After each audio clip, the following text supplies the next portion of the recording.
Hello guys, मैं सराम sir English zone भोरे YouTube channel में एक बार फिर से आपका स्वागत है। पिछले वीडियो में हम लोग चैप्टर समाप्त कर चुके थे विद्युत धारा का चुंबकीय प्रभाव। इस वीडियो में हम लोग नया चैप्टर चालू करेंगे और वो चैप्टर है विद्युतीय यंत्र, जिसे इंग्लिश में इलेक्ट्रिकल इंस्ट्रूमेंट कहा जाता है। तो हम लोग उसके बारे में पढ़ेंगे। ये इम्पोर्टेंट चैप्टर है जो कि इसमें से एक लॉन्ग क्वेश्चन और एक शॉर्ट क्वेश्चन आता है। तो इसमें हम लोग पढ़ेंगे गैलन-मीटर, फिर पढ़ेंगे एमीटर, गैलन-मीटर का एमीटर में परिवर्तन पढ़ेंगे, फिर वोल्ट मीटर पढ़ेंगे। फिर इसमें आपका इम्पोर्टेंट दो टॉपिक है, एक लॉन्ग क्वेश्चन और एक शॉर्ट क्वेश्चन। तो लॉन्ग क्वेश्चन में आता है चल कुंडली गैलन-मीटर और शॉर्ट क्वेश्चन में शंट आता है। तो ये दो टॉपिक जो है हम लोग का इम्पोर्टेंट है, तो इसके बारे में हम लोग इस वीडियो में पढ़ेंगे। तो ये छोटा चैप्टर है जो कि आसान है, तो जल्दी से ये हम लोग का चैप्टर ख़त्म हो जाएगा। 2 वीडियो बनेगा इसके लिए, उसमें ये चैप्टर समाप्त हो जाएगा। तो चलिए हम लोग वीडियो अब स्टार्ट करते हैं।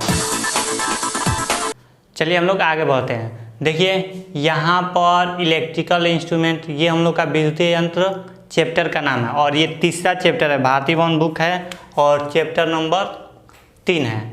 तो देखिए हम लोग गैलन-मीटर सबसे पहले यहाँ पर हेडिंग है और गैलन-मीटर के बारे में हम लोग पढ़ेंगे। तो देखिए गैलन-मीटर है क्या, यहाँ पे एक गैलन-मीटर का फिगर बना दिया गया। ये गैलन-मीटर है जी, जहाँ भी देखिएगा ऐसे तो समझिएगा वहाँ पे गैलन-मीटर है। तो कह रहा है कि गैलन-मीटर एक ऐसा विद्युतीय यंत्र है जिसके द्वारा यह ज्ञात किया जाता है कि विद्युतीय परिपथ में धारा प्रवाहित हो रही है या नहीं।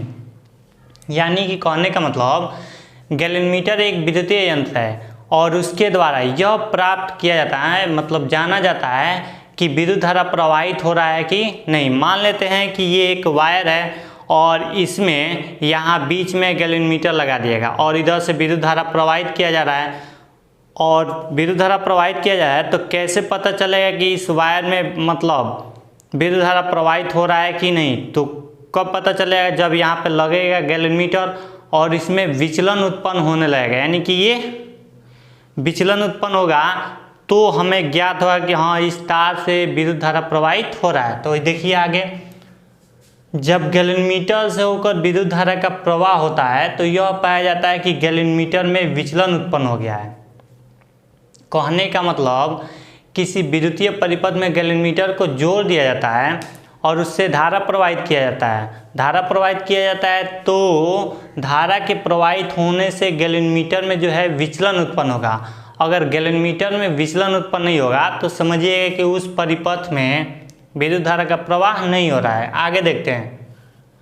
आगे है, चूंकि गैलन-मीटर की चालकता काफ़ी अधिक होती है, यानी कि इस गैलन-मीटर की चालकता काफ़ी अधिक होती है, इसलिए गैलन-मीटर से होकर काफ़ी कम मात्रा में विद्युत धारा का प्रवाह होता है। उसकी चालकता काफ़ी अधिक होती है, इसलिए देख लीजिए, इसलिए गैलन-मीटर से होकर काफ़ी कम मात्रा में विद्युत धारा का प्रवाह होता है। अब देखिए आगे, प्रयोग में यह पाया गया है कि जैसे जैसे गैलन-मीटर से प्रवाहित विद्युत धारा का मान बढ़ता है, यानी कि जैसे जैसे इस गैलन-मीटर में जो धारा प्रवाहित हो रहा है और उसका मान बढ़ता है, वैसे वैसे इस गैलन-मीटर में विचलन भी बढ़ने लगता है, विचलन का मान भी बढ़ता चला जाता है। अतः इससे यह स्पष्ट होता है कि जो विद्युत धारा प्रवाहित होता है वो विचलन यानी कि थीटा के समानुपाती होता है। तो कहने का मतलब यहाँ पर देख लीजिए, अतः इससे यह स्पष्ट होता है कि विद्युत धारा आई विचलन थीटा के समानुपाती होता है। देख लीजिए यहाँ पर, कहने का मतलब आई समानुपाती थीटा, और समानुपाती को हटाने के लिए के कोई नियतांक लेते हैं जिसे गैलन-मीटर का नियतांक कहा जाता है। तो देखिए यहाँ पर आई इक्वल के थीटा हो गया, जहाँ के एक नियतांक है जिसे गैलन-मीटर नियतांक कहा जाता है। तो देख लीजिए यहाँ पर के का मान निकालते हैं तो थीटा इंटू में है तो ये बाई में आ जाएगा, यानी कि के इक्वल आई बाई थीटा हो गया। अब हम लोगों का अगला जो हेडिंग है ये धारा सहनशीलता, ये भी इम्पोर्टेंट है, ये आता रहता है। तो धारा सहनशीलता 2 नंबर में आता है, तो इसको भी देख लेते हैं। सिंपल है, गैलन-मीटर के नियतांक पर ही आधारित सहनशीलता है। देखिए कैसे, गैलेनमीटर नियतांक के व्युत्क्रम को धारा सहनशीलता कहा जाता है। यानी कि गैलेनमीटर नियतांक, इसको पलट देंगे, इसके व्युत्क्रम को जो कहा जाता है वो धारा सहनशीलता कहा जाता है, बहुत आसान तरीका से। और इसे कैपिटल S द्वारा सूचित किया जाता है और यहाँ पे फॉर्मूला S = 1/K। यहाँ तक आप लोग समझ चुके हैं, पढ़ चुके हम लोग गैलेनमीटर, फिर पढ़ लिए धारा सहनशीलता। अब हम लोग पढ़ते हैं एमीटर। तो एमीटर आप लोग 10th क्लास में भी पढ़े हैं, तो 10th क्लास में पढ़े हैं, उसी पे आधारित यहाँ पर दिया गया है। देखिए कह रहा है एमीटर एक ऐसा विद्युतीय उपकरण है, उपकरण कहिए यंत्र कहिए, दोनों एक ही है। एमीटर एक ऐसा विद्युतीय उपकरण है जिसके द्वारा परिपथ में प्रवाहित विद्युत धारा को मापा जाता है। यानी कि एमीटर का प्रयोग जो होता है वो विद्युत धारा को मापने के लिए किया जाता है। जैसे आप लोगों के घर पे स्टेबलाइजर होगा तो देखिएगा उसमें वोल्टेज कम या अधिक करने के लिए दिया गया होगा, तो उसमें जो मीटर लगा होता है, देखिएगा यहाँ पर एक ऐसे इस आकार का स्टेबलाइजर में होगा और यहाँ पे बीच में कांटा लगा होगा, तो ये वोल्टेज कम या अधिक ये बताता है कि कितना वोल्टेज प्रवाहित हो रहा है और कितना नहीं। तो ये यहाँ पर वही कह रहा है, एमीटर एक ऐसा विद्युतीय उपकरण है जिसके द्वारा परिपथ में प्रवाहित विद्युत धारा को मापा जाता है। तो एक तरीके से ऐसे हो गया, एमीटर होता है लेकिन हम लोग शॉर्टकट में मीटर कहते हैं। आगे देखिए, आगे हम लोग का क्या है, एमीटर हमेशा विद्युत परिपथ में श्रेणी क्रम में जोड़ा जाता है। 10th क्लास में आप लोग पढ़ चुके हैं कि एमीटर को श्रेणी क्रम में और वोल्ट मीटर को समांतर क्रम में जोड़ा जाता है। वोल्ट मीटर का भी उपयोग बताया जाएगा, अभी तो हम लोग इसके बारे में पढ़ रहे हैं, इसके बाद हम लोग एक न्यूमेरिकल बनाएंगे, उसके बाद तब आगे बढ़ेंगे। फिलहाल में ये देखिए अगला जो है, चूंकि एमीटर के द्वारा परिपथ में प्रवाहित संपूर्ण विद्युत धारा को मापा जाता है, इसलिए एमीटर का आंतरिक प्रतिरोध काफ़ी कम होता है। यानी कि इसका प्रतिरोध कम होगा तो धारा अधिक प्रवाहित होगा, जिससे वो संपूर्ण धारा को माप लेता है। आगे देखिए गैलेनमीटर का एमीटर में परिवर्तन, ये भी आपका इम्पोर्टेंट है, ये आता रहता है। तो गैलेनमीटर का एमीटर में परिवर्तन कैसे होगा ये हम लोग देख लेते हैं। अभी तक हम लोग पढ़ चुके गैलेनमीटर, धारा सहनशीलता और एमीटर। अब इसके बारे में अगला हेडिंग है गैलेनमीटर का एमीटर में परिवर्तन। तो देखिए यहाँ पर एक परिपथ बनाया गया है, तो देखिए यहाँ पे गैलेनमीटर है और गैलेनमीटर का एमीटर में परिवर्तन करना है, तो हम छोटे मान का प्रतिरोधक को गैलेनमीटर के समांतर जोड़ देते हैं। अब देखिए इस परिपथ से कुल विद्युत धारा I प्रवाहित हो रहा है, लेकिन गैलेनमीटर के सापेक्ष Ig धारा प्रवाहित हो रहा है। G मतलब गैलेनमीटर, यहाँ पे समझिएगा कि Ig जो है गैलेनमीटर के सापेक्ष विद्युत धारा प्रवाहित हो रहा है। तो देखिए यहाँ पर I - Ig क्यों किए हैं, क्योंकि कुल धारा का मान निकालने के लिए इन दोनों को हमें जोड़ना पड़ेगा, क्योंकि यही धारा जा रहा है तो ये बट जा रहा है, तो जोड़ेंगे तो Ig से Ig कट जाएगा, बचेगा Ig, इसलिए यहाँ पे I - Ig लिखा गया है। देख लीजिए।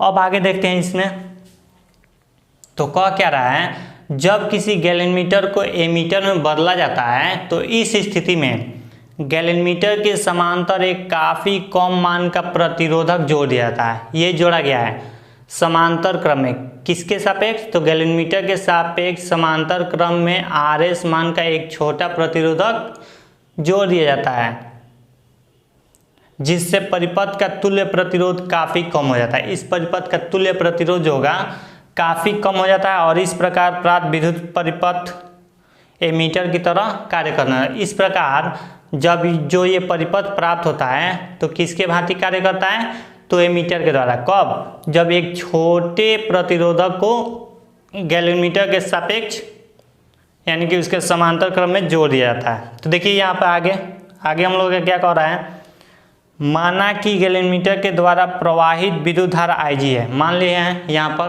पहले ही बता चुके हैं। देखिए तो Ig मान लिए हैं और RS मान के एक छोटे प्रतिरोधक को समांतर क्रम में जोड़ दिया गया है। तो समांतर क्रम में जोड़ दिया गया है, तो अब हमें इसका तुल्य प्रतिरोध ज्ञात करना है। तो देखिए कैसे ज्ञात करते हैं, देखिए यहाँ पर चित्र से आप लोगों को लूप का नियम पढ़ाया गया है। तो लूप का नियम पढ़ाया गया है तो इसमें लूप का नियम लागू होगा। लूप मतलब बंद तल होता है, तो बंद तल इसमें है। तो देखिए लूप का नियम लागू होगा। तो लूप का नियम कहता क्या है कि कुल वोल्टेज का योगफल, यानी किसी विद्युत परिपथ में कुल वोल्टेज का योगफल जो होता है वो 0 होता है। तो देखिए यहाँ पर, तो ये हम गुणा कर देते हैं RS इंटू आई माइनस आई जी प्लस, फिर देखिए गैलन के सापेक्ष क्या प्रवाहित हो रहा है, आई जी, यानी कि G इंटू माइनस आई जी गैलन के सापेक्ष है और इक्वल हो जाएगा आपका 0। कुल वोल्टेज यही हो, देख लीजिए कुल वोल्टेज यही होगा, इसके सापेक्ष भी और इसके सापेक्ष भी, क्योंकि 2 ही तार है और समांतर क्रम में है तो वोल्टेज एक इस पे है और एक इस पे लगेगा। तो कुल वोल्टेज का योगफल 0 हो गया। इसको आगे बढ़ाते हैं तो RS इंटू आई माइनस आई जी प्लस माइनस माइनस होगा माइनस G इंटू आई जी इक्वल 0। अब देखिए माइनस वाला उधर जाएगा तो आपका प्लस हो जाएगा, यानी कि RS इंटू आई माइनस आई जी इक्वल हो जाएगा G इंटू आई जी। करते क्या हैं, इस प्रतिरोधक का मान निकाल लेते हैं, यानी कि RS इक्वल हो जाएगा, गुणा में है तो भाग में जाएगा, तो इसको ऐसे लिख सकते हैं IG और बाई I माइनस आई जी। तो इस तरीका से हम लोग एमीटर में परिवर्तित कर दिए हैं। तो देखिए गैलीमीटर का एमीटर में परिवर्तन हम लोग इस तरीके से इसका व्यंजक भी प्राप्त कर लिए। अब करेंगे क्या कि अब हम इस पर एक न्यूमेरिकल बनाएंगे। न्यूमेरिकल बनाकर वोल्ट मीटर पढ़ेंगे और फिर पढ़ लेंगे हम लोग एमीटर और वोल्ट मीटर में अंतर। उसके बाद हम लोग नेक्स्ट वीडियो में मिलते हैं। तो चलिए हम लोग आगे बढ़ते हैं। आइए अब हम लोग आगे बढ़ते हैं। आगे देखिए हम लोग यहाँ पर एक न्यूमेरिकल लिखे हैं, तो इसको बना लेते हैं, तब हम लोग इधर आगे टॉपिक बढ़ते हैं। तो देखिए न्यूमेरिकल कह क्या रहा है, यदि 200 ओम प्रतिरोध वाले एक गैलन मीटर से संपूर्ण परिपथ का 10% विद्युत धारा, संपूर्ण परिपथ का 10% विद्युत धारा प्रवाहित हो रहा है। किससे प्रवाहित हो रहा है, गैलन मीटर से होकर प्रवाहित हो रहा है। तो यह बताएं कि इस गैलन मीटर को एमीटर में बदलने के लिए कितने मान के प्रतिरोधक को समांतर क्रम में जोड़ना होगा। इस पे अभी हम लोग फार्मूला सीख किए हैं, तो उस फार्मूला के आधार पर हम इसको बनाएंगे। तो देखिए सबसे पहले हम एक विद्युत परिपथ बनाते हैं। यहाँ पर विद्युत परिपथ आप बना दीजिए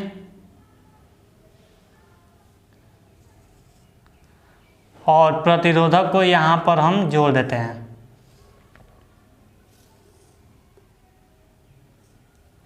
इससे एक गैलन मीटर जोड़ दीजिए और इससे हमेशा IG धारा प्रवाहित होता है और ये तो आप लोग जानते हैं I माइनस आई जी होगा। ये RS प्रतिरोधक है।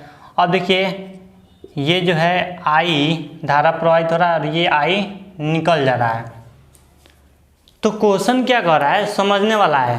संपूर्ण यानी कि कुल धारा का 10%, कुल धारा का यानी कुल धारा I है, इसका 10% जो है विद्युत धारा किससे प्रवाहित हो रहा है, गैलन मीटर से। इससे प्रवाहित हो रहा है इसका कुल का 10%। तो देखिए इसको कैसे बनाते हैं। तो सबसे पहले हम यहाँ पर गिवन दे देते हैं। तो गिवन में दीजिएगा तो यहाँ पर देखिए आपका सबसे पहले प्रतिरोध कितना दिया है, प्रतिरोध यहाँ पे आपको दे दिया है। तो कितना दिया है, तो 200 ओम दिया है। तो R का मान आपका 200 ओम हो गया। फिर देखते हैं आगे हम लोग का जो है IG से कह रहा है, IG से जो धारा प्रवाहित हो रहा है, IG से धारा गैलन मीटर के सापेक्ष जो धारा प्रवाहित हो रहा है वो कुल धारा का 10% गैलन मीटर से, यानी कि I का 10% गैलन मीटर से, I का 10%। तो निकाल दीजिए यहाँ से I इंटू 10, ये देखिए परसेंटेज में है तो बाई 100 हो जाएगा, 0 कट गया यानी कि I/10 हो गया। अब हमें इसका मान निकालना है, यानी कि आई माइनस आई जी का अगर मान निकालते हैं तो आई रहने देते हैं और आई जी का मान निकालने हैं आई बाई 10, यानी कि अब इसका निकालेंगे एलसीएम तो 10 हो जाएगा और ये होगा 10i माइनस आई, यानी कि ये टोटल हो जाएगा 9i बाई 10। अब हमें मान निकालना किसका है, तो कितने प्रतिरोधक को मतलब समांतर क्रम में जोड़ा जाएगा, तो यह आर एस का मान निकालना है। तो देखिए बहुत सिंपल है, हम लोग आर एस का मान यहाँ से हम लोग निकालते हैं। तो सबसे पहले लिखेंगे वी नो डैट, यानी कि हम जानते क्या हैं कि आर एस इक्वल होता है जी इंटू आपका होता है आई जी बाई आई माइनस आई जी, और यहाँ पे ये प्रतिरोधक वाले ये गैलन मीटर से, यानी कि गैलन मीटर का मान यहाँ पे दिया है, यानी कि जी का मान दिया है 200 ओम। तो देखिए अब यहाँ पे हम मान भरते हैं तो 200 इंटू आई जी का मान भर देते हैं तो ये हो जाएगा आई बाई 10 हो जाएगा बाई आई माइनस आई जी का मान हो गया 9i बाई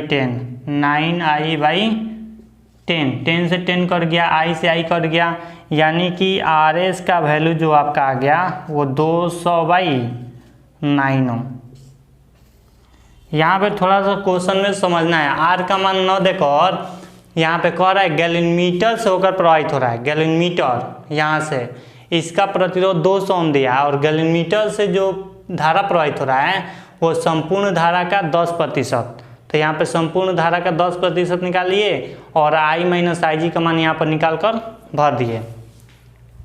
अगला हम लोग का टॉपिक अगला जो है वोल्ट मीटर। तो वोल्ट मीटर है क्या, ये भी आप 10th में पढ़े हैं। तो देखिए इसके वोल्ट मीटर का एक फिगर बनाया गया है। गैलन मीटर से जब एक काफ़ी अधिक उच्च प्रतिरोधक वाले प्रतिरोध को जोड़ दिया जाता है, यानी कि दोनों के एक साथ मिला जाता है, तो इससे एक वोल्ट मीटर का निर्माण होता है। तो देखिए इसमें देखते हैं, वोल्ट मीटर एक ऐसा विद्युतीय यंत्र है जिसके द्वारा परिपथ के दो सिरों के बीच विभवांतर को वोल्टेज को मापा जाता है, या विभवांतर भी कह सकते हैं। देखिए वोल्ट मीटर एक ऐसा विद्युतीय यंत्र है जिसके द्वारा परिपथ के दोनों सिरों के बीच के वोल्टेज, इसको हिंदी में कहते हैं वोल्टता, को ज्ञात किया जाता है या मापा जाता है। ये देखिए मान लीजिए कोई विद्युत परिपथ है और इसके दो सिरे, ये एक सिरा हो गया और ये एक सिरा, दो सिरा, दोनों सिरों के बीच जो विभवांतर मापा जाता है यानी कि वोल्टेज मापा जाता है, तो किस यंत्र द्वारा, तो वोल्ट मीटर द्वारा। अब देखिए वोल्ट मीटर को हमेशा जो है याद रखिएगा समांतर क्रम में जोड़ा जाता है। ऑब्जेक्टिव में आता है कि वोल्ट मीटर को जोड़ा जाता है तो समांतर क्रम या पार्श्व क्रम भी समांतर क्रम को ही कहते हैं, हमेशा जोड़ा जाता है। तो अगला देखिए, जब किसी गैलन मीटर के श्रेणी क्रम में एक प्रतिरोधक को, ये प्रतिरोधक कैसा होना चाहिए, तो उच्च मान का प्रतिरोधक होना चाहिए, उच्च मान का। हम यहाँ पे लिखे नहीं है लेकिन याद रखिएगा हमेशा वोल्ट मीटर में होता है उच्च मान का प्रतिरोधक और एमीटर में जो होता है कम मान का प्रतिरोधक। तो देखिए जब किसी गैलन मीटर के श्रेणी क्रम में एक प्रतिरोधक यानी कम नहीं उच्च मान के प्रतिरोधक को जोड़ दिया जाता है तो इससे वोल्ट मीटर का निर्माण हो जाता है। अब देखिए वोल्ट मीटर का निर्माण हुआ है तो इसके द्वारा भी हम कितना प्रतिरोधक इसमें होगा इसका ज्ञात करते हैं। तो देखिए लूप के नियम से हम लेकर चलते हैं, लूप के नियम से इसमें भी हम व्यंजक प्राप्त कर देते हैं। तो देखिए लूप का नियम कहता है क्या है, कुल वोल्टेज का योगफल जो होता है हमेशा 0 होता है। तो देखिए गैलन मीटर से भी धारा प्रवाहित हो रहा है, प्रतिरोधक से भी, और ये बैटरी है V वोल्ट का, तो ये तो माइनस में लेंगे। तो देखिए I into G plus I into R minus भी इक्वल 0। यहाँ से देखिए इन दोनों में क्या मिला है, तो I मिल रहा है तो हो जाएगा G प्लस आर, माइनस वाला उधर जाएगा तो हो जाएगा आपका प्लस। अब क्या कहते हैं I गुणा में तो भाग में भेजते हैं, यानी कि G plus R equal V by I, मान निकाल दिए हैं। अब देखिए यहाँ से R का मान निकालना है तो G को उधर भेज दीजिए, यानी कि R equal V by I minus G। तो इस तरीक़े से हम लोग कितना प्रतिरोधक जोड़ना पड़ेगा, तो ये हम लोग देख लिए। अब देखिए इसका एक और कंडीशन है, यह गैलन का वोल्ट मीटर में परिवर्तन का व्यंजक है। ये हम कह सकते हैं कि गैलन का वोल्ट मीटर में परिवर्तन का व्यंजक है। तो लिख दीजिए यहाँ पर, यह गैल्वेनोमीटर का वोल्ट मीटर में, गैल्वेनोमीटर का वोल्ट मीटर में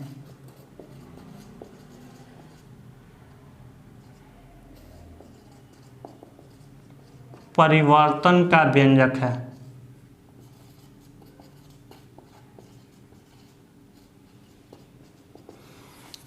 इसके पहले हम लोग पढ़े थे गैल्वेनोमीटर का एमीटर में परिवर्तन।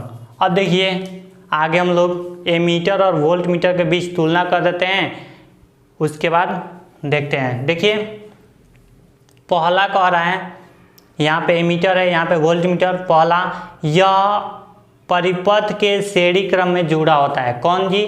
तो एमीटर हमेशा परिपथ के श्रेणी क्रम में जुड़ा होता है और वोल्ट मीटर हमेशा परिपथ के समांतर क्रम में जुड़ा होता है। दूसरा, यह एक गैल्वेनोमीटर है जिसके समांतर क्रम में एक कम मान का प्रतिरोधक लगा होता है। फिगर अभी दिखाए हैं कि एमीटर कैसा होता है और वोल्ट मीटर का यहाँ पे देख ही रहे हैं। तो देखिए यह एक वोल्ट मीटर है जिसके श्रेणी क्रम में उच्च मान का प्रतिरोधक लगा होता है, जिससे इसका तुल्य प्रतिरोध अधिक हो जाए। दूसरा ये हम लोग का तुलना था। तीसरा देखिए, इसका स्केल एम्पियर में होता है, यानी कि इसको एम्पियर में मापते हैं। एमीटर हमेशा एम्पियर में मापा जाता है और वोल्ट मीटर हमेशा वोल्ट मीटर देखिए भी में होता है। तो इस तरीक़े से हम लोग देख लिए। अब हम लोग अगला जो टॉपिक है वो है चल कुंडली गैल्वेनोमीटर। तो चल कुंडली गैल्वेनोमीटर, उसके बाद है शंट। ये हम लोग का दो टॉपिक है जो कि नेक्स्ट वीडियो में पढ़ेंगे। नेक्स्ट वीडियो में ये हम लोग का चैप्टर समाप्त हो जाएगा। तो मिलते हैं हम लोग नेक्स्ट वीडियो में।